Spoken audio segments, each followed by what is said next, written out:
basketball analysis with over 70 years combined experience. This is the Bob Ryan and Jeff Goodman podcast. NBA, some college, a little bit. Okay, time for our weekly review of Celtics City, the Bill Simmons documentary on the history of the Boston Celtics that appears on HBO Max on Mondays. And we are brought to you by PrizePicks, the exclusive daily fantasy partner of the CLNS Media Network. Pick more, pick less with PrizePicks. Bob, it just gets better and better, huh? This thing was jam-packed, episode 5. And, I was really looking forward to it because it was going to deal with the Lakers rivalry and the 84 finals and 85 finals, etc. And 86, so it's a great meaty period. The height of Bird, the height of the big three. God love our great friend Bill Walton is in there, and priceless commentary. But priceless commentary from several people: McHale-Parish, Cedric Maxwell. There's a lot of stuff unpacked in this one. I got a lot of notes here, and we might as well say that the whole racial thing is going to be a theme. The Boston. A lot of talk about what Boston was as a city, the perception of Boston at the time, how the Lakers and Celtics reflected that, and it's and hearing from some people that lived through it, that like Robert. Robert is really important here. Robert makes an allusion to Spike Lee's movie "Do the Right Thing," and they have a great clip from there. For the people who didn't see it, I recommend you seek it out. It's very worth, because if you have interest in this whole topic. It's really interesting. It's a great. It's my favorite Spike Lee movie, but that's obvious. So, but it's really good. It's in there. There's all kinds of stuff in here, but we learned about why Robert was withheld his participation when Larry and Dr. J got into it, because he was pissed at Larry. Larry had not supported him in a contract issue prior to that the season. Interesting, and. There they go. He didn't want to participate in that. So that we got. So that I can go there. I think also if I may interject, Dan Shaughnessy said it. Where he said, "Look," he goes, "race is a factor in this town." James Worthy told the story. I mean, how can it not be? Right, James Worthy. They're staying at the hotel. Dan admitted. He said, "I shouldn't have put the hotel in the newspaper." Right. Yeah, the Lakers were staying, and Worthy gets a phone call, and the guy does the whole thing, and then calls him the N-word or whatever. And the N-word going to be. Yeah, I mean, how does that not? I mean, that of course, the city's going to have that reputation, but like Quinn Buckner said, and like Worthy said, and like Parish said, it's not the whole city. It's of course not. We know it's a few, but because of the national notoriety that had. In the previous decade with the whole busing thing, that Boston sustained to this day. We know that there were baseball players who didn't want to get traded to Boston. That we know that. We know that there have been clauses in contracts about no trade to Boston among African American athletes. I hope it's done. We don't know for sure. We hope it's done. But that Boston earned that, unfortunately, and that becomes. They're not shying away from this issue in this thing. It's not the whole story, but it's part of the story, and it has to be part of the story. One of the things I loved, there was so many little tidbits. Worthy talking about Larry and in reference to the Dr. J thing, and there's been different stories told about what happened that night, and including that Larry wasn't saying anything. It was ML Carr that was doing the trash talking. But here's the fact. The fact. At the moment of the fight, Larry had 42 points in only the third quarter, and Dr. J had 6. And somebody was going 42-6. I'm sure Larry didn't know how many points he had. But Worthy talked about Larry's trash talking. And he calls Larry the a-hole. He calls him an asshole and says, and he knows why, quote unquote. That's what Worthy says about Larry. That's one I never heard before, okay? That he's calling Larry an asshole and saying he knows why. So that's part of the fun. That was unearthed in this. They got that one out. Worthy's enjoying himself in this whole thing. I can tell you that. So. Well, yeah, because the thing about Bird that we're learning and why I enjoy these is that we're getting to see these heroes as people, right? And again, No. I know it's kind of, but you know, where Larry isn't perfect, Michael Jordan wasn't perfect. I mean, Bob Gibson wasn't perfect. A lot of Yaz wasn't perfect. They do one thing well. I mean, and even when Larry said that thing about Parish, when Parish wanted more money, he says, "Oh, we could probably get somebody else." But as you have pointed out in the past, but Larry would never hesitate to give the ball to Robert. Larry could have just been saying that thing off the top of his head. But it's kind of a dick thing to say. I mean, Larry could be a prickly dude. It wasn't. No, I was surprised. I don't remember it, but it's there. We saw it. It happened. They got the clip, so he did it. And no, it was a bad thing. It wasn't the right thing to say, and it was. He should have known better. And as I said later on, I think he certainly demonstrated his fidelity to Robert as a player. So anyway, yeah. Now another guy in there there's another incident. How Max reacts to the 1985 when he got hurt and couldn't play. Right. And he basically says that they rushed him back to get him into the finals, to get him into the playoffs. Right. And he wasn't ready.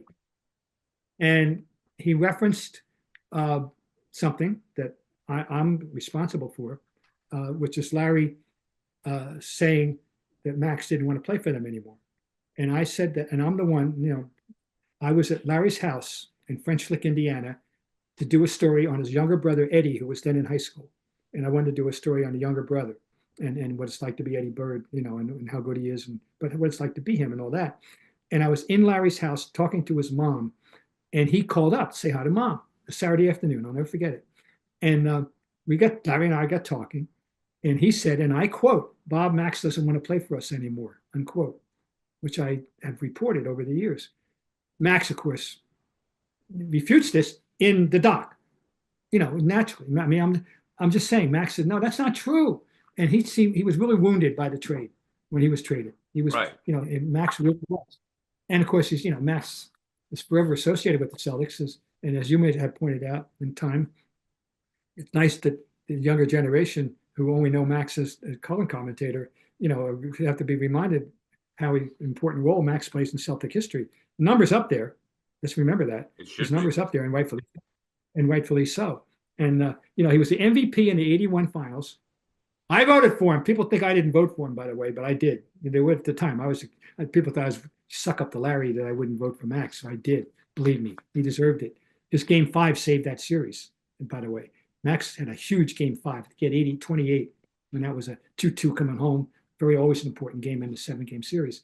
Anyway, Max refutes the idea that he didn't want to play for the Celtics anymore, and so he was wounded by that trade. Boy, but that '84 series against Rambus, and you had mentioned he didn't get enough credit in the doc. He didn't get enough credit in the doc at all. There's an allusion to having a good game, but the whole story, and it's not myth, it's not folklore. The fact is that Max addressed the team in the locker room to words to this effect: "Jump on my back, boys," or words to that effect. But that was the gist of it. And he went out and he trashed Worthy. And they went to Larry. Of course, Larry was the feeder. Larry, right. Not the point guard. They didn't really have a point guard because DJ was never a point guard. He was a manufactured, 2.5. And it was wonderful. I love DJ. Don't roll, but they got away with DJ as a point guard because they had Larry. And Larry was the offense revolved around Larry. He could feed the post, and they were feeding Max, and Max was doing his number to the tune of 24 points, and that was one of his 2 crowning moments. It'll be in the '81 and Game 5. But absolutely, they don't give him enough credit in the doc, and that's a shame. All right, I do want to ask you about Gerald Henderson coming up, but first I have to tell you about PrizePicks, the best place to get real money sports action with over 10 million members and billions of dollars in award winnings. PrizePicks is more daily fantasy sports accessible to all. You pick more or less on at least 2 players for a shot to win up 1,000 times your cash. Run your game all season long. with PrizePicks. And on PrizePicks, you can mix and match player projections from different sports, combine your favorite baseball players with players from basketball, hockey, esports, and much more. PrizePicks offers weekly promotions that can lead to big payouts like Taco Tuesday each Tuesday.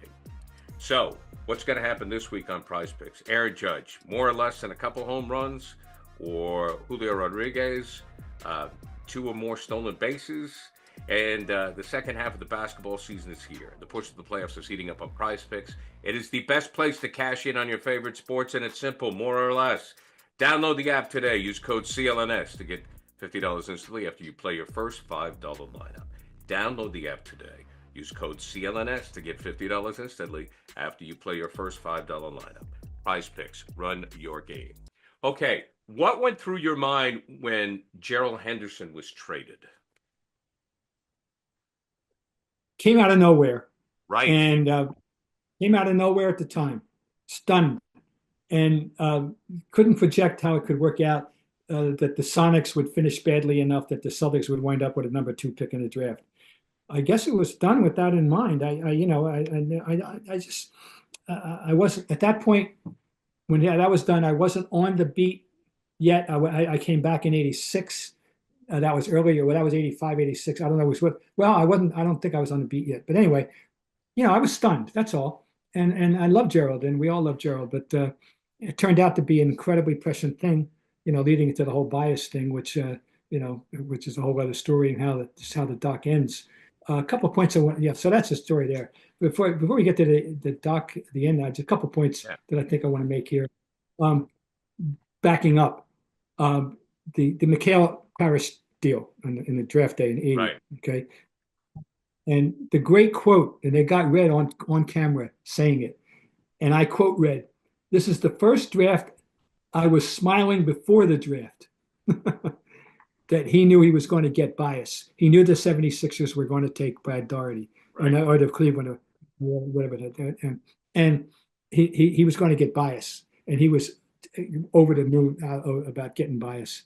I personally had seen bias in Cameron Indoor Stadium drop 40 points on Duke. I don't know what I was doing there that night. I have no idea. Now, but I was there. I was doing something, and I saw him. He got my attention that night, I can tell you that. I think he would have been not the Michael Magic, Larry, LeBron level. I think he would have been the next level of superstar.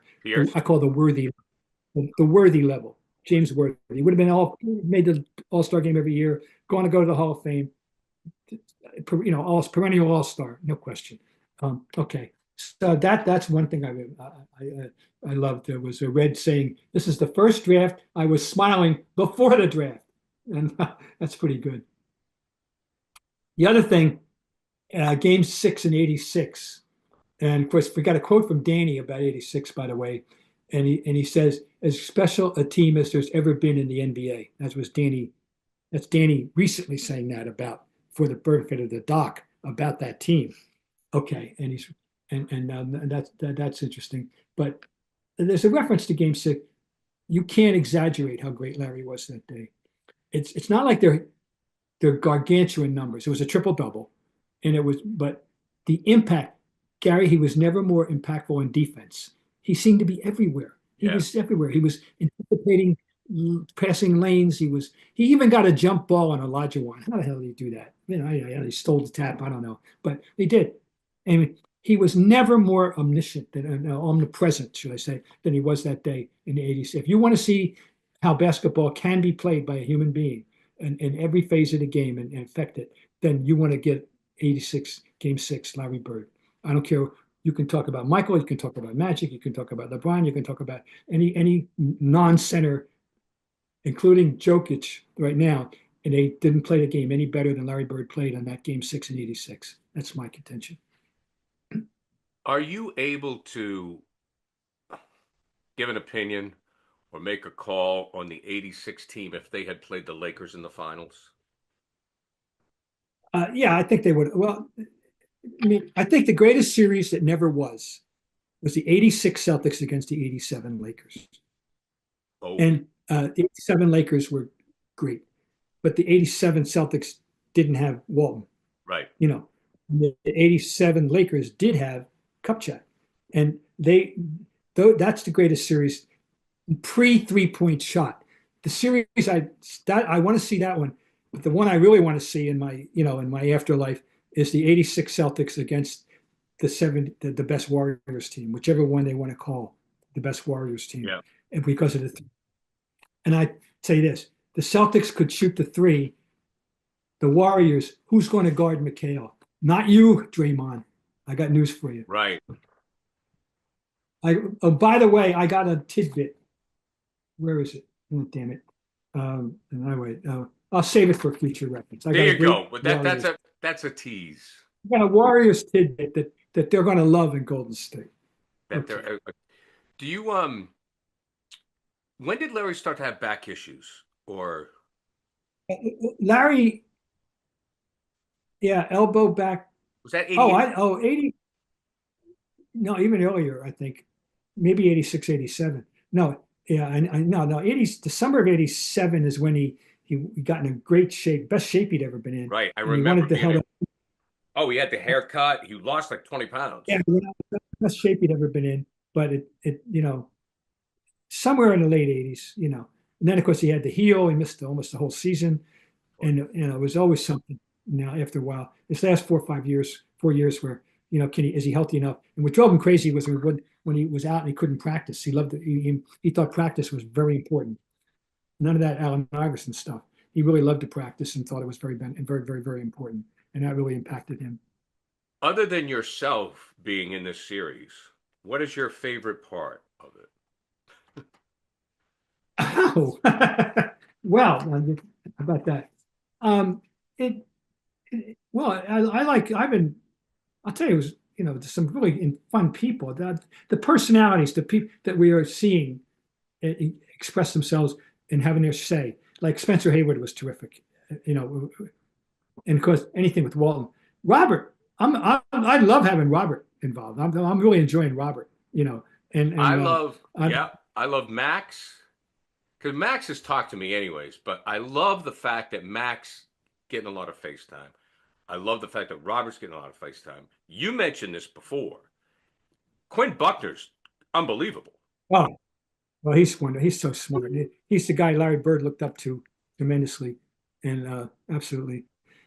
Quinn Buckner's a special guy. He really is. And his part in Indiana history and Bob Knight history. Quinn Buckner was. I remember first found out about him.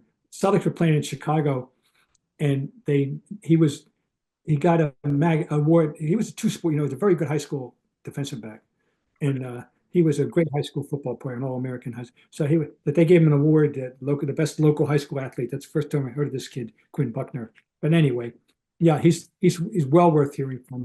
He's always got something intelligent to say. I think he's one of the stars because he just kind of says this is the way it is, whether it's about race or whether it's about the game or whether it's about it. And I'll wrap this up. The one part I do enjoy, the fact that Riley would have a nervous breakdown before playing the Celtics. I mean, this guy with the slick back hair and cool and calm was out of his mind. Riley famously said, they don't have it quoted in here yet, that there's winning and misery. And he talked about losing, and how, but then again, we have Jerry West. It scares you. Oh, yeah, West is on. It freaks you. And I knew him, and I knew of this side of him, but to hear him, look at him, and hear him talk about losing the way he did, and how the series against the Celtics in the 60s affected him and his whole outlook on life, honest to God, terrifying. I know there's a category of athletes and coaches that hate losing more than they enjoy winning. We're all aware of that, but nobody to the disproportionate extent that I've experienced more than Jerry West, that could not enjoy winning anywhere near as much as he despaired losing. Just a lot of darkness. The winning was okay. Now I'm not sad. That's all it meant. It didn't mean I'm exhausted. It means now I'm no longer sad. I mean, that's scary. But he went through life that way. Read his autobiography. Oh my God. It's the darkest autobiography I've ever read. Well, and also Jerry West, in my opinion, should get the credit for creating the Lakers of the 80s, because he said, I'm not going to coach this team. He wasn't a great coach. He had that. But he knew it. No, and he knew it. Oh, no. The Lakers in the 80s, and the Lakers for a period of time were the model sports franchise. The owner owned, the GM GM'd, and the coach coached. Right. And the players played. And the GM did not interfere with the owner did not interfere with the coach. He gave him the financial wherewithal, with the GM. Jerry Buss was an excellent owner. Jerry West was a very prescient GM. Riley was an excellent coach. And the key players, were there with Kareem and Magic and Worthy and Scott and all those guys, and Cooper, the wonderful Michael Cooper, a terrific guy. So no, they were a model franchise. Yeah, absolutely. Bob, always a pleasure. We will do this again next week. This edition of Bob Ryan, Gary Tanguay talking about Celtics City, brought to you by PrizePicks, the exclusive daily fantasy partner of the CLNS Media Network. Pick more, pick less.